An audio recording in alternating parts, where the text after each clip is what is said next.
নমস্কাৰ বন্ধু বান্ধৱীসকল, স্বাগতম জনাইছোঁ job education YouTube channel to জবলৈ। বন্ধু বান্ধৱীসকল, যিসকল নিবনুৱা আছে তেওঁলোকৰ কাৰণে এটা ভাল খবৰ আহি গৈছে।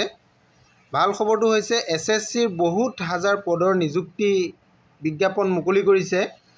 এই বিজ্ঞাপনটোৰ যিখিনি পদ আছে আপোনালোকে থাম্বনেইলত দেখা পাইছেই, 14,000 ওপৰত পদ আছে।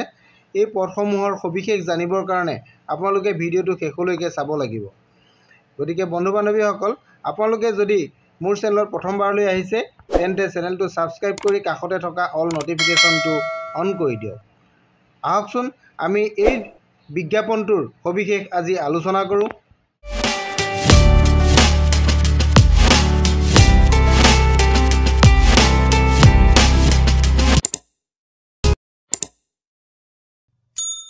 নমস্কাৰ বন্ধু বান্ধৱীসকল, আপোনালোকে বিজ্ঞাপনটোৰ সবিশেষ জানিবৰ কাৰণে ভিডিঅ'টো শেষলৈকে চাই থাকিব। বিজ্ঞাপনটো আপোনালোকে ইয়াতে হেডিংটো নিশ্চয় দেখা পাইছে যে SSCৰ পৰা 14,582টা পদৰ নিযুক্তি যুঁজা চলিছে। ইয়াৰ নটিফিকেশ্যন অলৰেডি আউট হৈছে। ইয়াৰ আবেদনৰ অন্তিম তাৰিখ আপোনালোকে ইয়াতে চাব পাৰিব 4 জুলাই। গতিকে 4 জুলাইৰ ভিতৰত আপোনালোকে আবেদন কৰিব লাগিব। যিহেতু 14,000 ওপৰত আছে, গতিকে ইয়াতে সকলো নিবনুৱাৰ কাৰণে এটা ভাল খবৰেই আহিছে।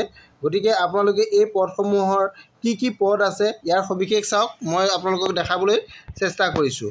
পদৰ নাম আপোনালোকে চাব পাৰিব। যিখিনি পদ খালী আছে পদসমূহ হৈছে গ্ৰেড বি পদ আছে। গ্ৰেড বিৰ আপোনালোকৰ যিখিনি পদ আছে পদখিনি চাওক। এছিষ্টেণ্ট ছেকশ্যন অফিচাৰ আৰু আছে inspector of income tax.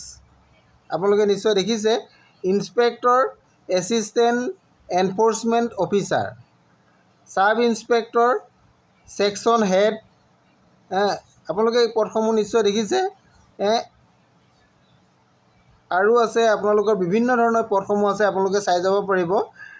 Executive assistant আছে, আপোনালোকৰ ৰিচাৰ্চ এছিষ্টেণ্ট আছে, ডিভিজনেল একাউণ্টেণ্ট আছে, জুনিয়ৰ এইটো ইণ্টেলিজেঞ্চ অফিচাৰ আছে,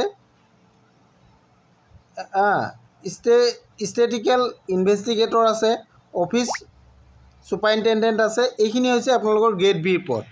আৰু গ্ৰেড চিও পদ আছে। গ্ৰেড চি পদসমূহ আপোনালোকে চাব পাৰিব। গ্ৰেড চি পদ আছে আপোনালোকৰ অডিটৰ আছে, একাউণ্টেণ্ট আছে, টেক্স এছিষ্টেণ্ট আছে, ছিনিয়ৰ এডমিনিষ্ট্ৰেটৰ আছে। আপোনালোকে পদসমূহ নিশ্চয় দেখা পাইছে। ক্লাৰ্কৰ পদ আছে, আপাৰ ডিভিজন ক্লাৰ্ক আছে। তেনেধৰণে পদসমূহ আছে। এই পদসমূহৰ কাৰণে আপোনালোকৰ ইয়াতে বয়সৰ কথাটো উল্লেখ আছে, আপোনালোকে চাব পাৰিব। বয়সটো 18 বছৰৰ পৰা 32 বছৰৰ ভিতৰত হ'ব লাগিব। ইয়াতে গভৰ্ণমেণ্ট ৰুল মতে যিখিনি কেটেগৰী আছে, কেটেগৰী ৱাইজৰ ৰিলেক্সেশ্যন পাই যাব। এইটো গভৰ্ণমেণ্টৰ যিখিনি ৰুল মতে আপোনালোকে ৰিলেক্সেশ্যনটো পাব। আৰু এইখিনি গ্ৰেড বিৰ কাৰণে 18 পৰা 32লৈকে। আৰু গ্ৰেড চি যিখিনি পদ আছে, গ্ৰেড চি পদখিনিৰ কাৰণে আপোনালোকৰ বয়সটো 18 পৰা 27 বছৰলৈকে দিয়া হৈছে। এইখিনি দেখিলে আপোনালোকে। আৰু আপোনালোকে আবেদন কৰিবলৈ হ'লে এটা আবেদন মাচুল দিব লাগিব। সেই আবেদন মাচুলটোৰ কথা ইয়াতে দিয়া আছে। জেনেৰেল আৰু OBC সকলে 100 টকাকৈ দিব লাগিব। আৰু বাকী প্ৰাৰ্থীসকলে কোনো ধৰণৰ আবেদনৰ মাচুল দিব নালাগে। ইয়াতে জেনেৰেল আৰু OBC সকলেহে অকল 100 টকা জমা দিব লাগিব। এইটো অনলাইন থ্ৰু আপোনালোকে পে'মেণ্ট কৰিব লাগিব। আৰু ইয়াৰ কাৰণে আপোনালোকে আমাৰ উত্তৰ পূৰ্বাঞ্চলৰ যিখিনি পৰীক্ষা কেন্দ্ৰ আছে, আপোনালোকৰ নিজৰ ষ্টেটত হয়তো কেন্দ্ৰ নাথাকিলেও অসমৰ বিভিন্ন জেগাত আছে। গতিকে আপোনালোকে এই কেন্দ্ৰসমূহ আপোনালোকে চাব পাৰিব, কোন কেন্দ্ৰত আপোনালোকে পৰীক্ষা দিব পাৰিব। আপোনালোকে চাব পাৰে অসমৰ নিচেই ওচৰত আছে ইটানগৰটো আপোনালোকে কেন্দ্ৰ হিচাপে ল'ব পাৰে, বা ডিব্ৰুগড় ল'ব পাৰে, গুৱাহাটী ল'ব পাৰে, যোৰহাট, শিলচৰ, ডিমাপুৰত আছে, ডিমাপুৰ কোহিমাত আছে, শ্বিলং আছে, ইম্ফল আছে, আগৰতলা আছে আৰু আইজল আছে। এইখিনি নৰ্থ ইষ্টৰ হয়। মই নৰ্থ ইষ্টৰ ভিতৰত অসমৰ যদি আপোনালোকে চাব যায় ডিব্ৰুগড়, গুৱাহাটী, যোৰহাট, শিলচৰ এইকেইটাত আপোনালোকে এক্সামিনেশ্যন চেণ্টাৰ ল'ব পাৰিব। আৰু আবেদনৰ অন্তিম তাৰিখটো আপোনালোকে নিশ্চয় গম পাইছে যে মই আগতেও কৈছোঁ যে 4 জুলাই। গতিকে 4 জুলাই আগতে আপোনালোকে আবেদন কৰিব লাগিব। আৰু ইয়াৰ কাৰণে যিটো আপোনালোকৰ ইণ্টাৰভিউ হ'ব, এই ৰিটেন যিটো পৰীক্ষা হ'ব, এই পৰীক্ষাটো 13 আগষ্টৰ পৰা 30 আগষ্টৰ ভিতৰত আপোনালোকৰ পৰীক্ষা হ'ব। ইয়াৰ সবিশেষ যদি আপোনালোকে জানিব বিচাৰে তেতিয়াহ'লে অফিচিয়েল ৱেবছাইটত আপোনালোকে যাব পাৰিব ssc.nic.in। ইয়াত গৈ আপোনালোকে অনলাইনত আবেদন কৰিব পাৰিব। আৰু তাৰ পৰা ইয়াৰ সবিশেষ আপোনালোকে বিতংকৈ জানিবৰ কাৰণে আপোনালোকে তাৰ বিজ্ঞাপনটো আপোনালোকে ডাউনলোড কৰি ল'ব পাৰিব। মই আপোনালোকক যিমানখিনি পাৰোঁ বুজাই দিলোঁ। আৰু যদি কিবা জানিব বিচাৰে তেনেহ'লে আপোনালোকে মোৰ ভিডিঅ' শেষত কমেণ্ট কৰিব।